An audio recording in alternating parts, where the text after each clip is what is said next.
Bienvenidos a la cuarta etapa de la Vuelta a la Comunidad Valenciana 2026. Hoy la carretera se ha empinado y tendremos que recorrer por 172 kilómetros y escalar por 5 puertos, siendo el Puig de Llorença el más complejo de cara al final. Evenepoel y compañía ahora tendrán un gran trabajo con más de 3.200 metros de desnivel acumulado. Esta es la etapa reina y no es para esconderse. La batalla por la fuga fue caliente en los primeros kilómetros, típica de una jornada donde muchos equipos de segunda línea saben que su única oportunidad de brillar antes del paso final en Valencia. Tardamos casi 15 kilómetros para ver la conformación del grupo de vanguardia. 8 valientes lograron abrir hueco tras el paso de la Callosa de Ensarga. Apunten esos nombres porque se batieron el cobre durante más de 3 horas. Teníamos a Julian Bernat, Stef Kras, Carlos García Pierna y más hombres que brillaron a cabeza de carrera. Una fuga de calidad, sí, pero con una correa muy corta. El pelotón no estaba para concesiones. La diferencia máxima apenas superó los 3 minutos y medio. La razón, el control férreo que pusieron desde atrás, 2 bloques con intereses muy claros. El Red Bull Bora y el UAE Team Emirates no querían sorpresas, sabían que hoy se decidía la general y querían la bonificación en meta. El primer punto caliente real llegó en el encadenado del Col de Retz y el temible Alto del Miserat. El Col de Retz, una subida larga de 3,3 kilómetros al 2,9%. La fuga aún rodaba con cierta armonía, pero las piernas empezaron a pesar. Fue en las rampas de Miserat, ese muro de 5,4 kilómetros con una pendiente media del 9,7, donde la carrera cambió el rostro.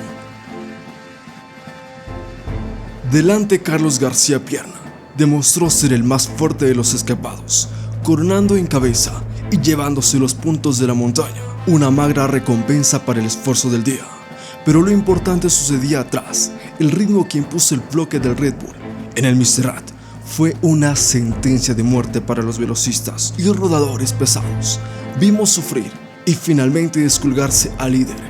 Biniam Girmay, el mailote amarillo, decía adiós a la general en este punto, incapaz de seguir la estela de los escaladores puros cuando la carretera se ponía por encima del 10%.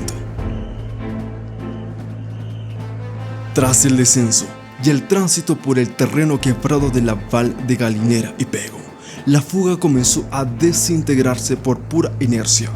Uno a uno fueron cayendo, absorbidos por un pelotón que viajaba a un vertiginoso ritmo al paso por el Alto de la Fustera.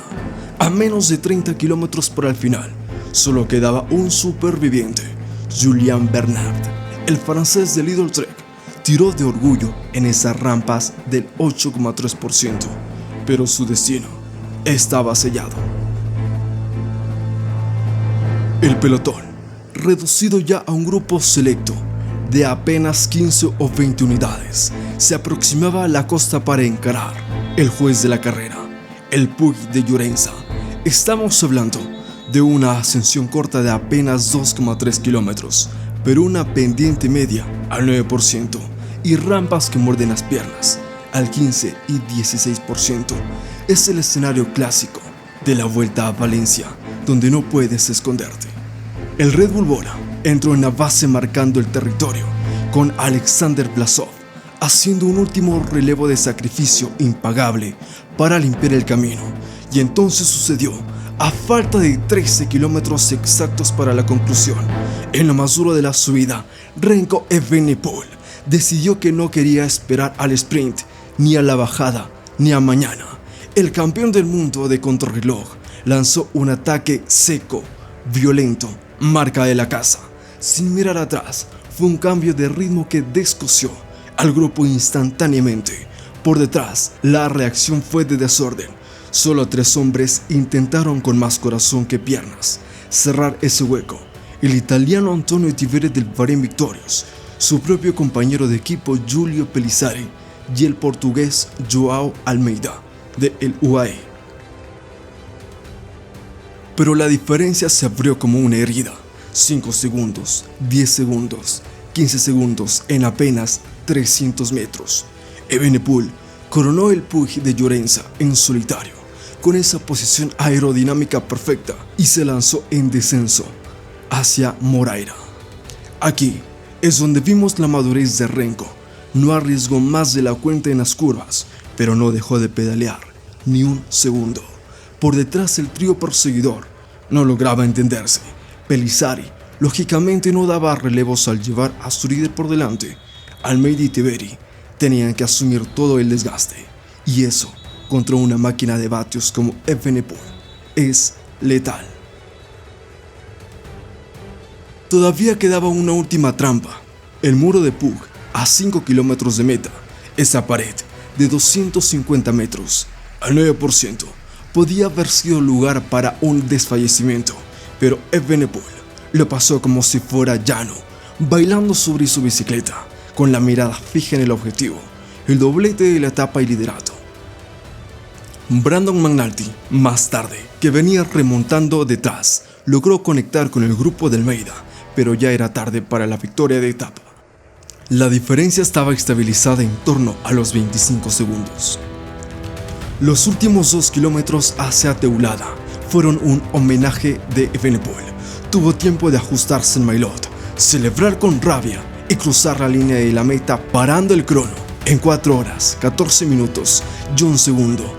Una exhibición del poderío absoluto, su quinta victoria en este 2026 y la confirmación que ha venido a Valencia a ganar. La lucha por el podium de la etapa fue un sprint entre los perseguidores. Joao Almeida cruzó segundo a 24 segundos exactos, arañando unos segundos de bonificación que pueden ser oro, pero que hoy saben a poco. Giulio Pellizzari entró tercero con el mismo tiempo, completando un fantástico día para el Red Bull. Antonio Tiberi fue cuarto a 24 segundos y Brandon McNulty cerró el top 5 a 36, pagando el esfuerzo de la persecución. ¿Y cómo queda la clasificación general tras ese terremoto? Renko Evenepoel se viste de amarillo con autoridad, lidera la carrera con un tiempo acumulado de 11 horas y 29 segundos. Pero ojo, que esto no está cerrado matemáticamente, aunque sí virtualmente. Joao Almeida es segundo a 31 segundos. Giulio Pellizzari se coloca tercero en el podio provisional a 34. Antonio Tiberi es cuarto a 36 y Brandon McNulty quinto a 50 segundos. Son diferencias cortas, sí, pero viendo la superioridad de Evenepoel en la escalada y el rodar, parece difícil que se le escape esta vuelta a falta de la etapa final. En Valencia, un resumen de Prime Cycling. No olvides suscribirte y dejar tu like. Nos encontramos en la siguiente jornada.